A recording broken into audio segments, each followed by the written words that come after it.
(6월 12일) 원내대표 김진열 연석회의를 시작하도록 하겠습니다. 오늘 아침에 아마 축구를 다 보셨을 겁니다. 우리 언론인 여러분 보셨나요? 저도 마지막 후반전을 봤는데요. 우리 정말 청춘 영웅들이 또 쾌거를 이루었습니다. 이제 결승에 진출하게 되었는데 정말 우리 국민들에게 지금 굉장히 답답한 국민들에게 그런 또 다른 기적의 또 드라마를 만들어 주시기를 기원해 봅니다. 다시 한번 우리 청춘 영웅들에게 감사하다는 말씀을 드리고요. 아마 국민들께서 그렇게 생각하실 겁니다. 이 국회가 좀 이 청춘 영웅들처럼 잘해봐라 이런 말씀들 하실 텐데 정말 저도 답답합니다. 최선을 다하고 있습니다. 국회를 열어보려고. 그런데 국회를 연다면 이 국회가 민생 국회가 되어야 되고 우리 국민 경제 살리는 국회가 되어야 되지 않겠습니까? 이 국회 파행 사태 어떻게 해서 이루어질 것입니까? 말도 안 되는 이 선거법, 날치기 패스트트랙으로 우리 야당을 국회 밖으로 내몰아버렸습니다. 그런데 지금 청와대, 여당의 태도를 보면 야당은 그저 무조건 복귀해라. 야당은 들어가서 추경 통과시켜달라. 이렇게 얘기합니다. 여러분 한번 추경 보십시오. 그 추경이 민생 살리는 추경입니까? 일단 적자 국채만 발행하고 있습니다. 적자 국채만 3조 6천억 원이 발행해야 됩니다. 이러한 적자 추경이 정말 우리 삶에 도움이 되는지 저는 심사의 세 가지 원칙을 세웠습니다. 총선용 추경이 아닌 민생용 추경이 되어야 된다. 땜질 추경, 잘못된 정책을 실패한 정책을 땜질하는 땜질 추경이 아니라 문제 해결 추경이 되어야 된다. 셋째, 통계용 일자리 추경이 아니라 시장 활성화 추경이 되어야 된다. 이렇게 저희의 세 가지 심사 원칙을 세웠습니다. 그런데 추경안을 들여다보면 곳곳에 독소 예산입니다. 대놓고 못하니까 여러 예산에 끼워넣고 팔고 있습니다. 이미 말씀드린 제로페이, 탈원전 가속 예산, 이 정권의 고집불통 정책들을 추경으로 더 확대시킨 것까지 들어있습니다. 이 정권의 총선 공약 홍보를 지금부터 하겠다는 사전선거운동용 추경들이 들어있습니다. 일자리만 해도 이 알바 추경이 지나칩니다. 보건복지부, 행정안전부, 고용노동부, 산림청에서 단기 일자리 6만 개 만들겠다는 겁니다. 6만 개. 착시 일자리, 통계 일자리 이런 거 만들겠다는 겁니다. 이런 총선 추경, 땜질 추경, 통계 일자리 추경, 이 국민의 상식과 민생이라는 채를 들고 불순한 추경 예산 말끔히 걷어내겠습니다. 그래서 실질적으로 지금 이 추경이 과연 국민들 삶에 도움이 되겠느냐, 이 부분에 굉장히 회의적입니다. 근데 민주당이 요구하는 것은 추경 언제까지 처리하겠다는 이야기만 대답을 듣고 싶어 합니다. 추경 처리만 해달라고 합니다. 국회 열어서 뭘 해야 되겠습니까? 어제 민주당이 가업승계에 관해서 당정을 했습니다. 그게 도움이 되겠습니까? 실질적으로 할인 신용만 한 가업승계에 관한 개선입니다. 그래서 법안에 대해서 좀 논의해보자. 무슨 법을 통과시키고 우리가 정말 어려운 경제를 살리기 위해서 무엇을 좀 할 것인지 논의해보자 하면 이 부분에 대해서도 입을 닫아버립니다. 그러면 추경이 정말 그렇게 필요하다면 과연 경제 실정이 어떻게 된 것인지, 그 원인이 무엇인지 우리 기재위를 중심으로 해서 이 정책 결정권자들, 청와대, 그리고 부총리 불러다가 경제청문회를 한번 하자. 그것도 묵묵부답입니다. 왜 그러면 이 엉터리 같은 추경만 통과시키려고 그렇게 합니까? 저는 이 모든 것의 근원은 청와대에 있다고 생각을 합니다. 청와대는 우리 야당으로 인정하지 않고 있습니다. 청와대는 그저 자기들이 하고 싶은 거 해내는 국회가 되어야 된다는 이야기입니다. 그렇게 야당은 패스트트랙으로 짓밟아 놓고도 또다시 짓밟고 있습니다. 대통령 떠나면서 뭐라 하셨습니까? 추경 탓도 하고 갔습니다. 야당 탓도 하고 갔습니다. 어제 강기정 수석 뭐라고 했습니까? 마치 강기정 수석의 이야기를 들어보면 우리 당이 해산해야 될 정당 요건에 다 해당이 되고 그런데 청와대가 참고 있다. 그러면서 국민들이 총선까지 기다리지 못하겠다는 것으로 다시 야당에 대해서 정면전을 선언했습니다.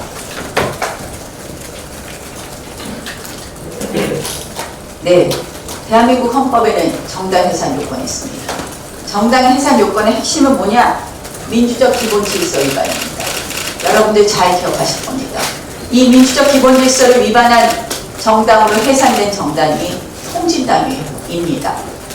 통진당과 손잡고 선거 때 야권 연대에서 그래서 선거에 임했던 정당이 어디입니까? 바로 민주당입니다. 저는 어제 해산 요건 이야기하는데 정말 헛웃음이 나왔습니다.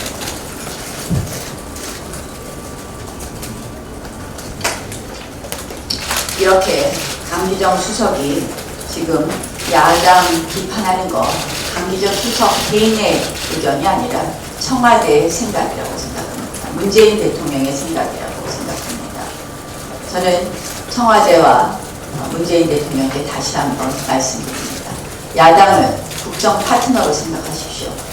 그리고 이제 민심을 똑바로 읽으십시오. 야당에 대해서 해산될 정당이라는 취지의 그런 이야기 운운하면서 야당에 대해서 전쟁 선포하지 말고 가서 시장에 가서 민심 들으십시오. 다시 한번 그 부분을 요구합니다.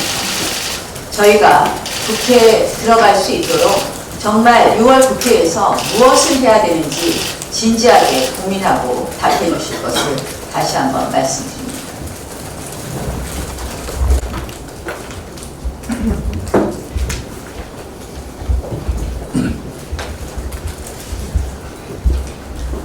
국정 운영에서 침묵은 금이 아니라 오히려 국민에게 독이 된다는 말씀을 드리고자 합니다. 침묵은 금이라는 말이 있습니다. 이 말은 실언을 조심하라는 것이며, 그러나 국정 운영에 있어서 침묵은 금이 아니라 독이 된다. 문재인 정부의 침묵이 국민에게 점점 독이 되어 가고 있다는 그 말씀을 드립니다.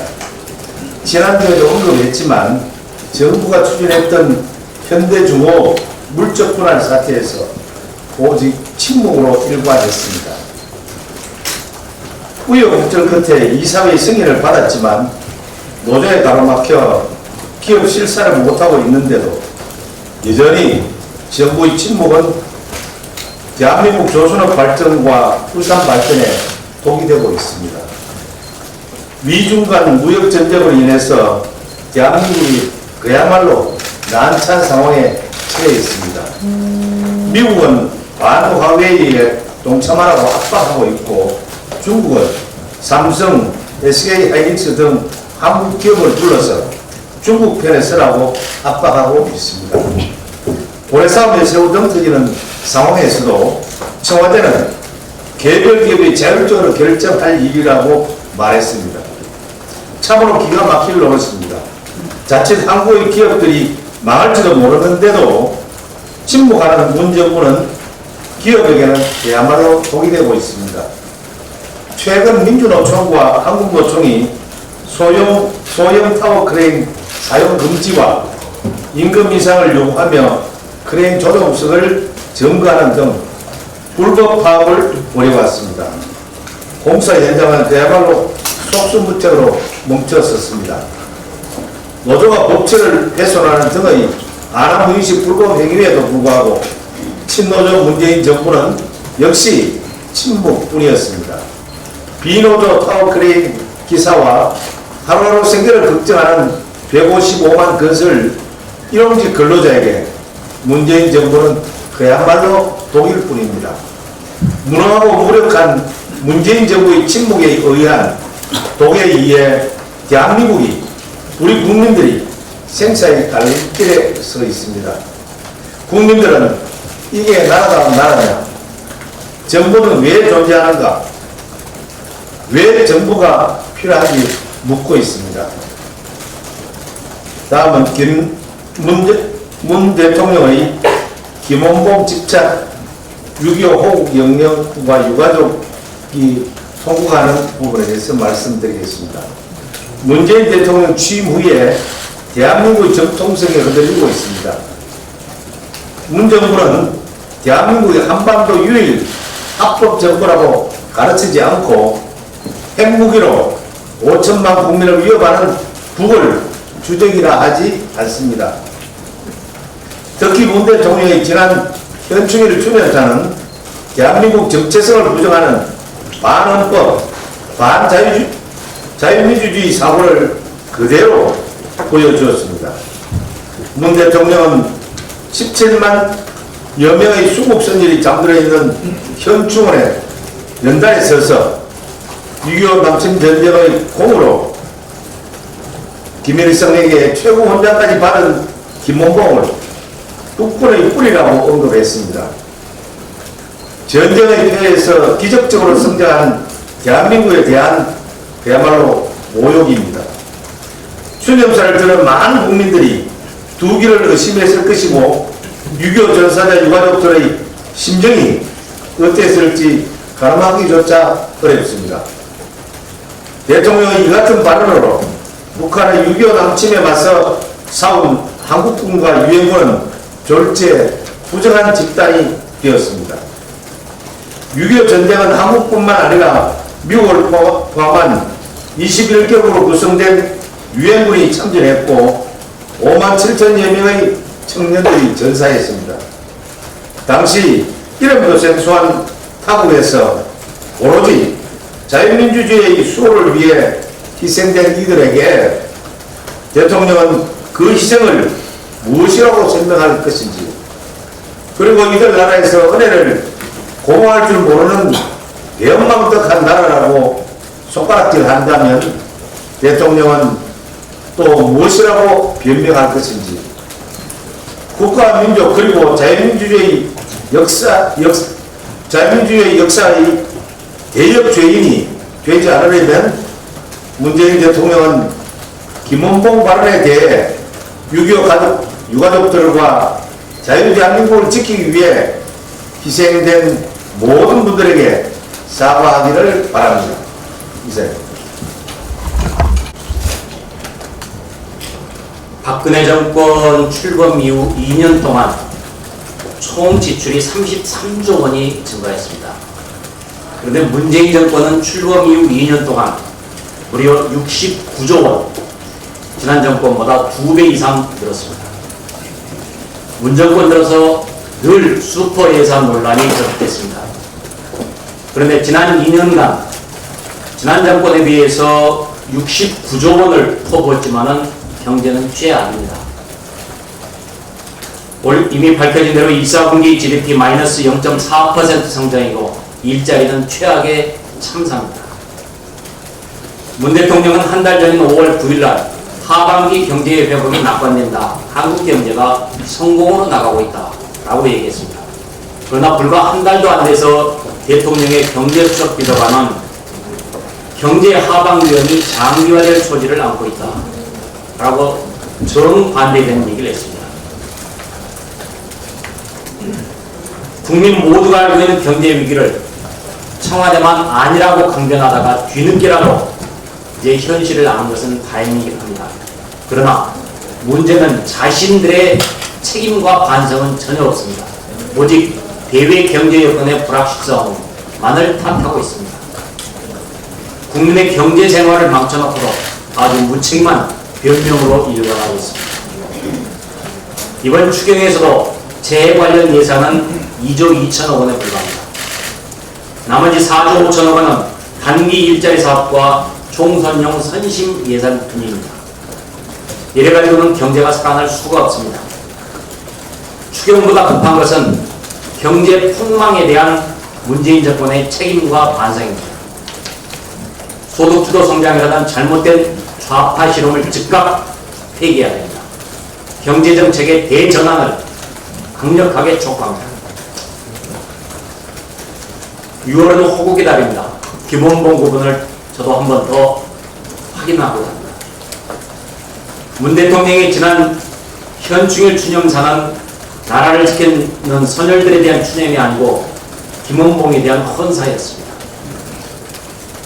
김원봉이 일제강점기 때 조선의용들을 조직해서 무장독립투쟁을 한 바는 있습니다. 그리고 임시정부에 가담한 바도 있지만 김구 선생의 김구 주석의 임시정부를 장악하려 했던 인물입니다. 그러다가 드디어는 월북해서 48년에 최고인민회의 대의원에 선출됩니다. 그래서 9월 8일 날 최고인민회의 제1차 회에서 북한의 헌법을 제정하고 김일성을 수상으로 초대하는데 참여합니다. 그리고 9월 9일 날은 검찰총장이자 감사원장격인 국가검열상에 취임을 합니다. 그리고 6.25가 터진 뒤 50년 7월에는 이른바 남한의 점령지역 안정화 작업을 위해서 남한 지도부를, 북한 정권의 남한 지도부를 구성합니다. 그리고 이런 공로로 52년 3월에 노력훈장을 맨 먼저 첫 번째로 수상을 합니다.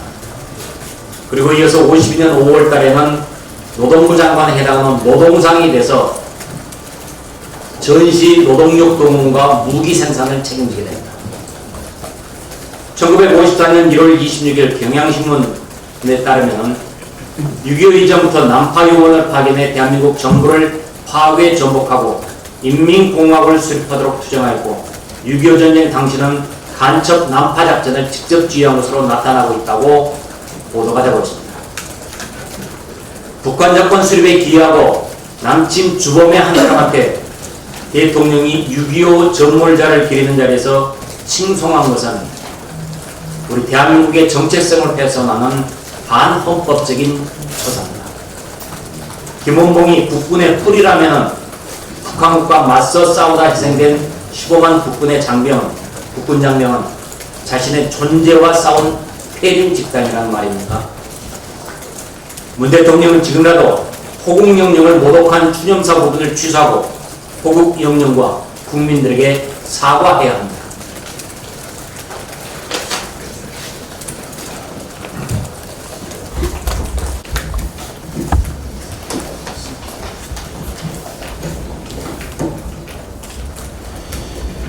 네, 2019년 피파 U20 월드컵에서 대한민국이 사상 처음으로 결승에 진출하는 역사를 일궈냈습니다. 자랑스러운 태극 전사들의 선전과 파이팅에 축하를 드리면서 16일에 있을 우크라이나와 결승전에서 반드시 승리해서 월드컵 우승이라는 새로운 신화를 만들어내길 국민과 함께 응원해 나가겠습니다. 정말 잘하셨습니다.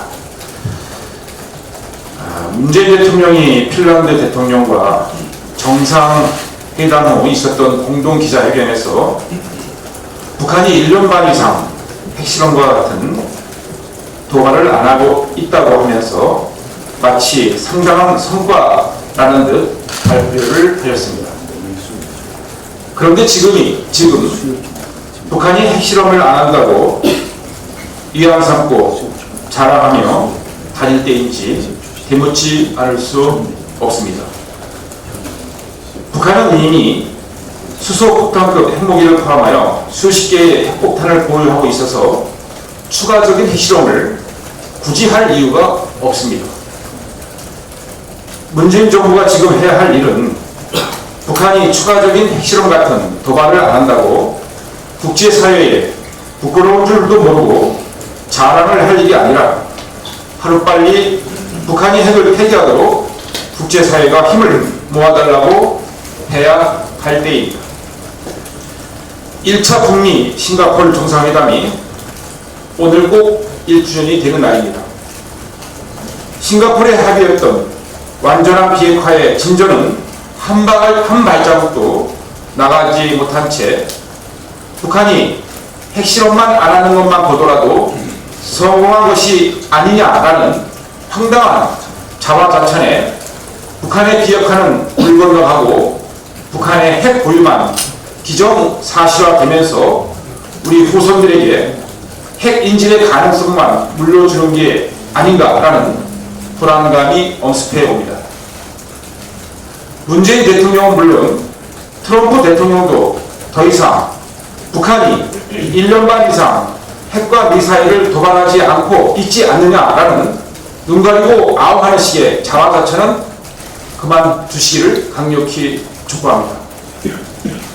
북한이 핵과 미사일을 고도화시키고 있지 않는 상황이라면 몰라도 얼마 전 북한판 이스칸데르라는 신형 탄도미사일을 발사하는 무력 도발을 지켜보면서도 도대체 이게 자랑할 만한 일이 솔직히 아니지 않습니까? 북한은 수소폭탄을 포함하여 이미 수십 개의 핵폭탄과 ICBM을 포함한 수천 개의 중장거리 미사일을 보유하고 있는 엄중한 군사안보 상황에서 우리는 날로 느슨해지고 있는 한미동맹의 군사력에 의존하고 있는 중입니다. 북한의 핵 위협에 우리는 동맹인 미국이 제공하는 핵 우산에 억제력을 유지하고 있습니다만 그 우산이 갑자기 접히거나 찢어지면 어떡하나 하는 걱정이 앞서는 것이 솔직한 저의 생각입니다.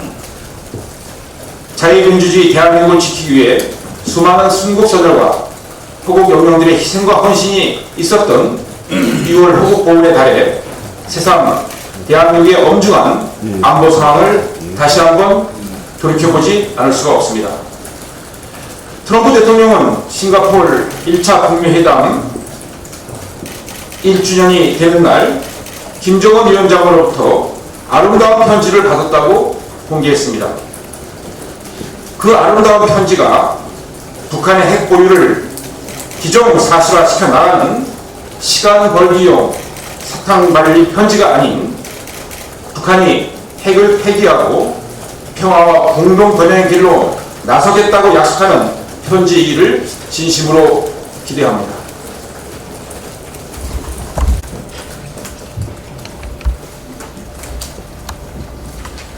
추가 경정 예산, 즉 추경은 본 예산이 확정된 후에 발생하는 예기치 못한 재정 수요에 대응하는 예외적인 것입니다. 말 그대로 예산 시행 단계에서 부득이하게 발생한 경비로서 재난에 대한 대처 같은 것이 대표적이라고 하겠습니다. 그런데 문재인 정부는 추경을 마치 만능의 보검인 양, 도깨비 방망이인 양 경기 부양의 유일한 수단처럼 내세우면서 현실을 호도하고 있습니다. OECD 22개국이 경제 성장률을 공개했는데 그 중에 꼴찌가 한국입니다. 우량 흑자 기업인 한전을 1분기에 6,299억 영업 손실을 기록을 했고 월별 경상수지를 7년 만에 적자를 기록하게 했습니다. 대한민국 경제는 문재인 정부의 소득 주도 성장에 대한 집착이 악화를 하는데 가속화시키고 있다고 진단하는 것이 옳을 것입니다. 올바른 진단을 내려야 그에 대한 처방도, 약효를 보는 것인데 이 정부는 진단도 처방도 엉터리입니다. 소주성 실패를 인정하고 악화된 경제지표를 냉철히 분석해 제대로 된 대안을 마련해야 됩니다. 민심의 목소리에 귀 기울이고 국민과의 소통을 원활하게 하기 위해서 마련된 청와대 게시판의 청원을 청와대가 나서서 아전인수로 해석하고 국민의 평가, 운운하는 것은 대단히 부적절하고 잘못된 일입니다. 청와대의 이런 인식은 대한민국 제1야당을 국정운영의 대상으로 보지 않고 청원 게시판을 정정의 도구로 활용하고 있다는 것을 여실히 보여주고 있습니다. 청와대 게시판이 남남 갈등의 원인이 되고 있다는 비판이 거세지고 있다는 것도 잘 들어야 할 것입니다. 이런 식이라면 차라리 게시판을 폐쇄하는 것이 남남 갈등을 더 이상 유발하지 않을 것이라고 생각합니다. 감사합니다.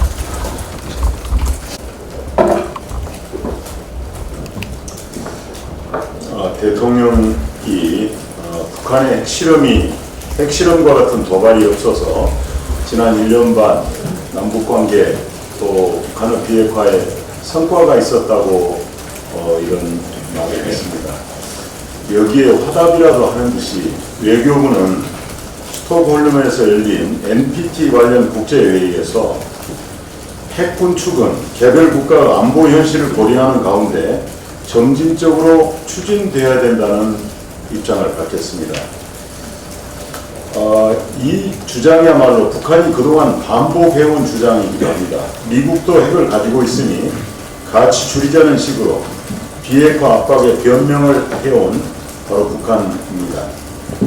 북핵을 머리에 이고 살고 있으며 당장 북핵을 없애자고 가장 크게 외쳐야 될 대한민국인데 그 대한민국 외교부가 국제 무대에 가서 북한이 되풀이하는 주장에 힘을 실어준 꼴입니다. 그 대통령에 맞는 그 외교부인 것 같습니다.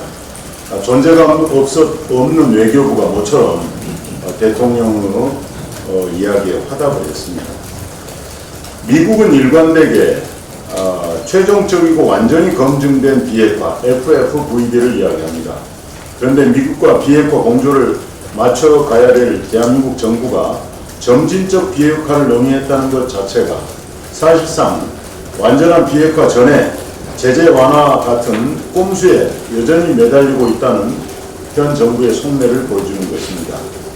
비핵화 의지는 없고 오로지 북한 퍼주기에만 관심 있는 이 정권의 무책임한 태도가 비핵화는 물론 한미 동맹까지 흔들 수 있음을 지적합니다. 우리 당은 북한의 조속하고도 완전한 비핵화가 유일한 해법임을 재확인하고 우리 국민의 비핵화에 대한 의지를 알리는 데 최선을 다할 것입니다.